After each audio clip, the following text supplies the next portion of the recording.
Right, good day and welcome back. Matagal-tagal nito hindi nakapag-vlog about more than a month dahil wala na yung last natin na motor, si ZX-10R, and today may bago naman tayo, si MT-09. Balik naked tayo, balik MT-09 tayo. Ito ay 2022 model and kakakuha lang natin sa General Santos City. Upgraded na siya, may crash guard na SW Motec, naka auxiliary light and full system. So gagastusin na lang natin ito, yan o, bali. So kailangan natin palitan. Normally yan ang nasisira sa MT-09. Madaling masira yung kanyang turn signal dahil nagbi-brittle itong plastic eh. So start natin. Marunong ba kaya tayo? Naka-primera. Hindi pwede. Naka-primera.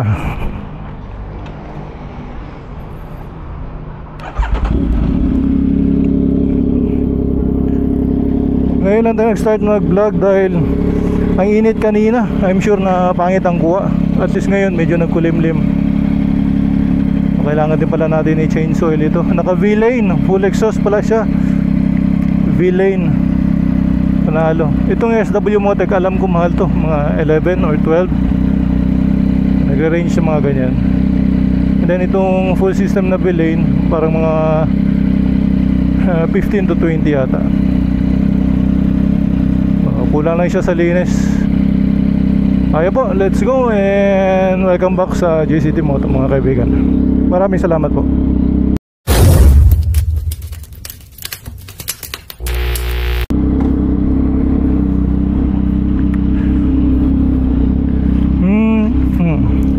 Magre-record ba?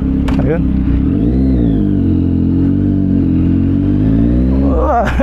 Namiss ko magmotor na malaki. Ilang buwan din tayo nag-Honda Beat lamang papunta ng trabaho. Noong nabenta si ZX-10R ay nag-scooter lang tayo. Bago ako mataas siya dahil yung Honda Beat masyadong mababa.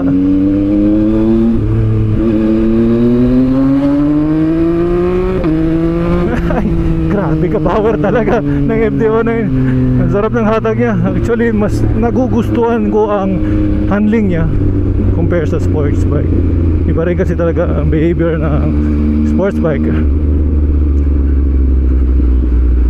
More on speed si sports bike.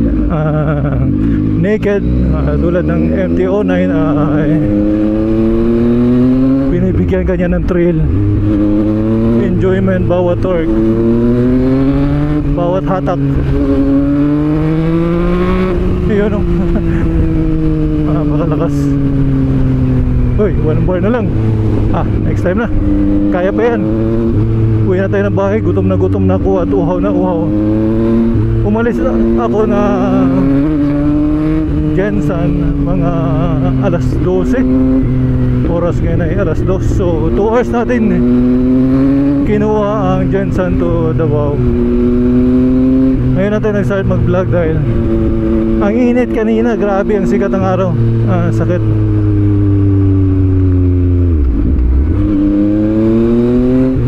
Tatawid. Unahin natin.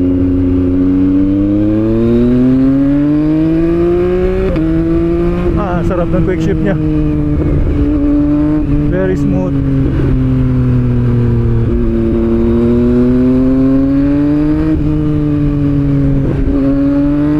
Grabe ko nakukuhaw.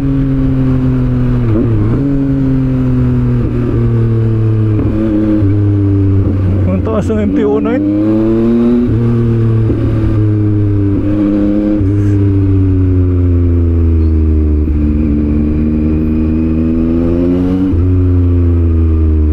Baka maubusan tayo ng gas. 1 bar na lang. Kaya pa to. Ay, may Petron dito sa unahan. Papagas tayo. Hirap nang magtulak. Ayan o, may Petron dyan. Pag-asap tayo. Grabe kainit. Alas 2 ng hapon, sobrang init.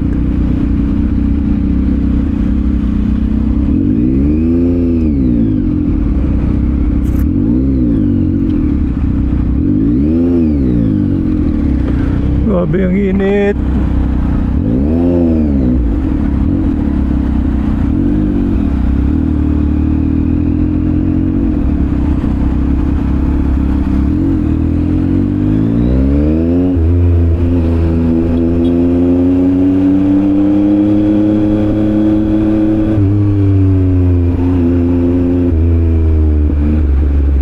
Matraffic pa. Dagdag sa init. Then naka raincoat tayo. Kanina kasi akala ko uulan, kaya nag raincoat ako. Yung pala pagbiyahe ko sobrang init.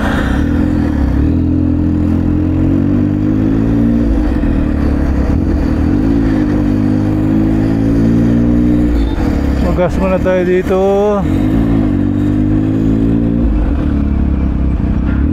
Ayun tayo sa special.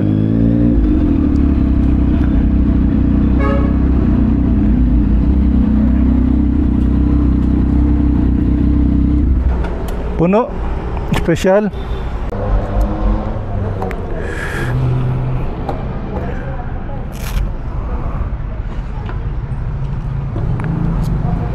Papalitan na rin pala itong gulong niya. Oh, nipis na sa gitna, pero ang kapal sa gilid. Hindi na babangging nung previous na may-ari.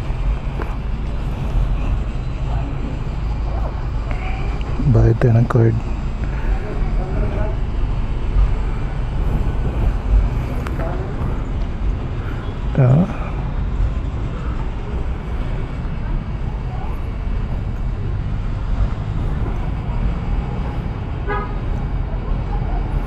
Tama na.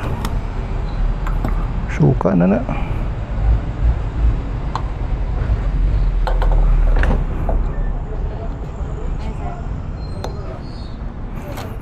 Yan. Lapit na tayo sa bahay. So Davao plate din siya. Dito rin nabili sa Davao. So bumalik din siya sa kanyang kinaroroonan saan siya binili. Ayan na itsura niya. Ito kailangan lang pinturahan. Di masyadong naalagaan ng previous owner. Sige lang. In good hands naman siya. Sa atin ng mga kamay ay aalagaan natin. I-detail natin ito. Grabe ang init. Uhaw na uhaw ako.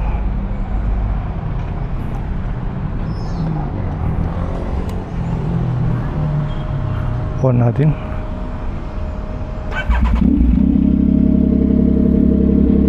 Yan ang R11 V-Lane full system 501. So ayun ang full tank nya. So sa atin pa ang nagasto natin gasolina from Jensen to Davao ay 500 pesos. Not bad. Di na rin malakas na gasolina. Tayo na po. Gutom na ako, pagod na ako.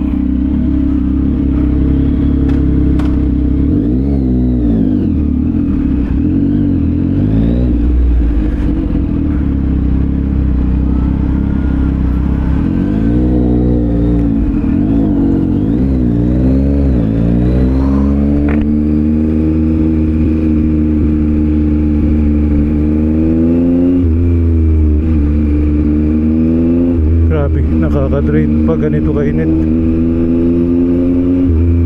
Tapos naka-raincoat.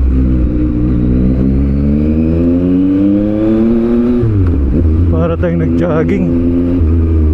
According sa isang doktor, ang pagmumotor ako ay nakakapayat.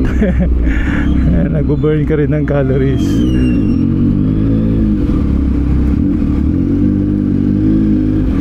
Yung anong pangalan ng doktor na yun? Nasa YouTube. Ang motor niya ay Ducati SV4 S, Street Fighter V4S.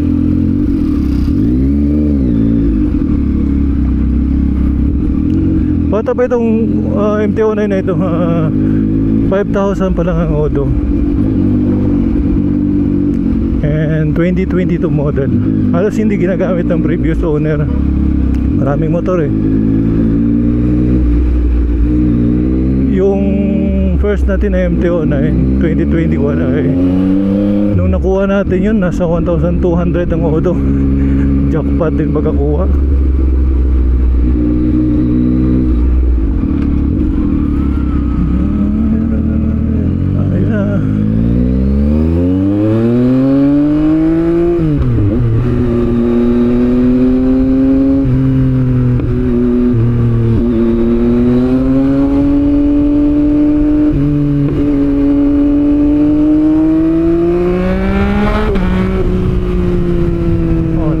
Talaga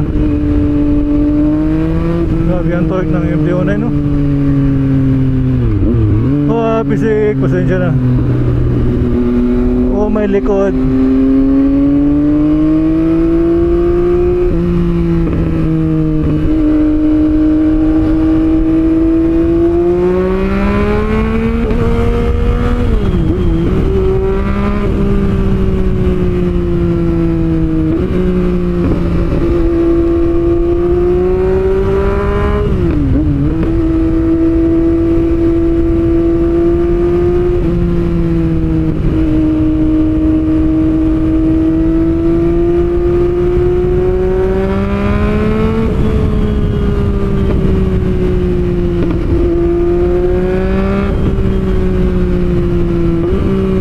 Magkakaliwa ba siya? Ayaw niya naman magkaliwa. Nagkanan siya. Magkakaliwa pero pumunta siya sa kanan. Nevertheless, mali pa rin natin. Mabilis tayo eh.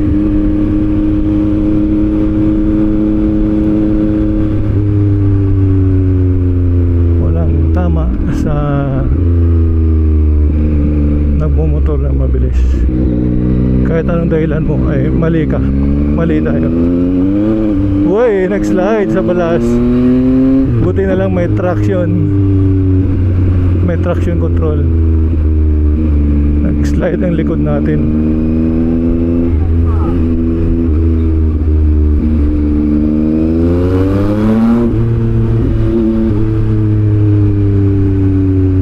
Sarap talaga. Oh, may sasakyan. Nakakamiss magmotor. So ayun po mga kaibigan, hanggang dito na lang po. Maraming salamat sa pagsama ninyo. And welcome back sa JCT Moto. See you on the next vlog. Paalam.